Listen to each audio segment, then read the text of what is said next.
Hola amigos, proseguimos en este nódulo número 2, el desarrollo que habíamos comenzado en el anterior.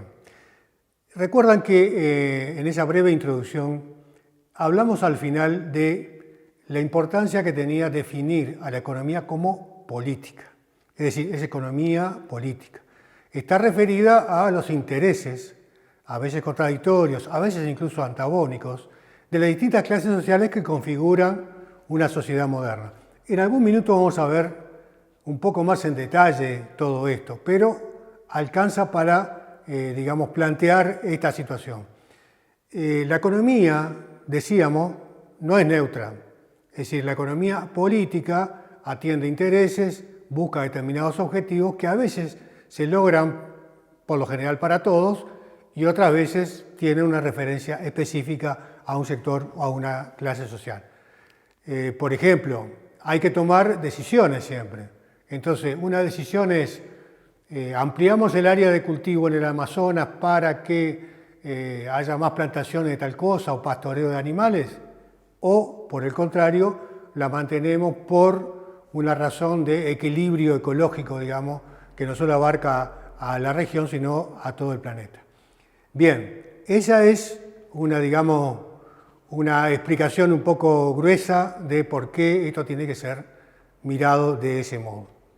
Por ejemplo, abundando un poco más, si uno dividiera la ciencia económica en historia económica, teoría, política económica, también ello es una prueba bien clara de que estamos haciendo opciones, tomando opciones, y opciones políticas. Por ejemplo, hablamos de historia económica, pero ¿cuál es la historia económica?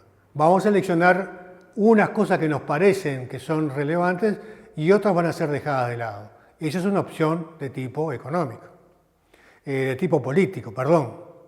Si tomamos la teoría del mismo modo que pretendemos explicar todo el desarrollo de un proceso económico bajo determinados parámetros, esa es una opción, en este caso teórica, referido a la economía política. Por último, si miramos la política económica, que es lo que está más en boga permanentemente, ahí lo vamos a ver todavía con infinitamente más claridad, porque así como la historia lo que hace es contar, la teoría lo que intenta es explicar, la política económica lo que se plantea es cambiar. Entonces, si nos planteamos un país natural, con un respecto estricto de los equilibrios ecológicos ambientales, es una opción. Si nos planteamos un país productivo que sea capaz de tener determinado tipo de producción, capaz de comerciarse a nivel internacional, quizás hay que sacrificar los niveles de cuidado ambiental. Si aceptamos de que el mercado por sí solo derrama, al crecer la economía, distribuye la riqueza correctamente, es una opción política.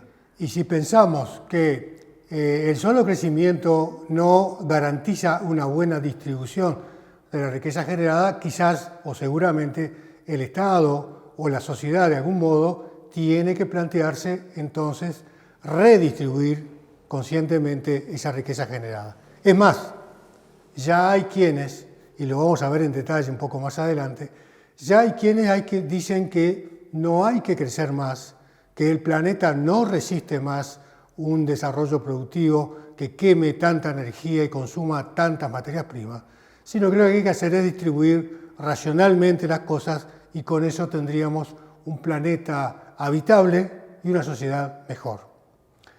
Ahora vamos a entrar a desarrollar tres conceptos básicos, permanentes, de la economía política.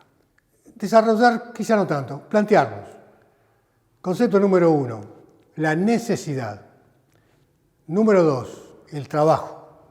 Y número 3, el excedente económico. Vemos por qué. Se supone de que la economía política tiene como objeto estudiar las leyes que regulan ese proceso de producción, circulación, distribución y consumo que tiende a satisfacer las necesidades humanas. Ahora bien, ahí empiezan los problemas. ¿Cuáles son las necesidades humanas que hay que atender? Por algo, por ejemplo, cuando se habla de canasta, se habla de una canasta básica. Es decir, hay una canasta que resume aquellos elementos indispensables que debería consumir una persona o un núcleo familiar. Quiere decir que hay un consumo que es básico y otro consumo que podrá ser mejor o valorado de un modo u otro, pero que no es absolutamente esencial. Por otra parte, y eso también es motivo de una gran discusión, según la corriente teórica de la cual trate los problemas de economía, las necesidades humanas son tomadas como inalterables en el tiempo, inalterables en el espacio y por fuera de, por ejemplo, las clases sociales. Eso, cualquiera que haya tenido la suerte de viajar o estudiar un poco, sabe que no es cierto. Porque no es lo mismo la canasta básica acá en Montevideo, donde vivo, por ejemplo, a la canasta básica de un pueblo del interior o del medio rural. Y mucho más si lo empezamos a extender a otros lugares de la región. Sin hablar, por ejemplo, de lo que puede ser el consumo de la India. La India es el segundo país más habitado del mundo, que pronto va a ser probablemente el primero. Por ejemplo, acá nosotros tenemos el consumo mundial per cápita de carne, me parece que tenemos. Sin embargo, allá la carne, por razones religiosas, es parte de un consumo, digamos que prohibido, o sea que el consumo es ínfimo. Así que los factores culturales, religiosos, ideológicos, etcétera, tienen mucha importancia a la hora de definir lo que es una determinada necesidad humana. Eso por una parte. Entonces, por otra, hay quienes dicen, más en general, de que justamente las etapas históricas del desarrollo de la humanidad van pautando diferentes tipos de consumo. El segundo concepto que habíamos hablado, que habíamos planteado, es el concepto de trabajo. Trabajo no es empleo, es decir, el empleo es una relación laboral en la cual hay una persona dependiente de otra. En cambio, trabajo es un esfuerzo consciente, deliberado, donde se gasta energía, intelecto, etc., en pos de lograr determinados objetivos. Trabajo es cocinar para la familia, trabajo es cuidar a las personas desvalidas de un núcleo familiar. Sin embargo, eso no es considerado en las cuentas nacionales, eso lo vamos a ver un poco más adelante, tan valioso como para incorporarlo en las cuentas donde se computa, digamos, la riqueza nacional generada. Pero eso es otro tema, lo vamos a ver más adelante. El trabajo, sin embargo, y para decirlo en una sola frase, es lo que explica el desarrollo de la humanidad hasta el día de hoy. Y podríamos decir, seguramente en los días sucesivos. Hay quienes han estado diciendo que, bueno, se viene la era de los robots, se viene la era de automatización total, pero ¿quién diseña los robots? ¿Quién los cuida? ¿Quién le da las órdenes? ¿Quién los mantiene? ¿Quiénes eventualmente lo destruyen? Sigue siendo el trabajo humano, en ese caso más intelectual que manual. Y el tercer aspecto, que lo queremos decir rápidamente, pero lo vamos a desarrollar más en extenso en sucesivos módulos, es el de concepto de excedente económico, que explica justamente la necesidad del relacionamiento humano para producir los bienes y tener los servicios necesarios para la vida. Es decir, si solamente fuéramos como nuestros ancestros indígenas que habitaban esta zona, que eran básicamente recolectores, no tendríamos necesidad de considerar las formas asociativas del trabajo.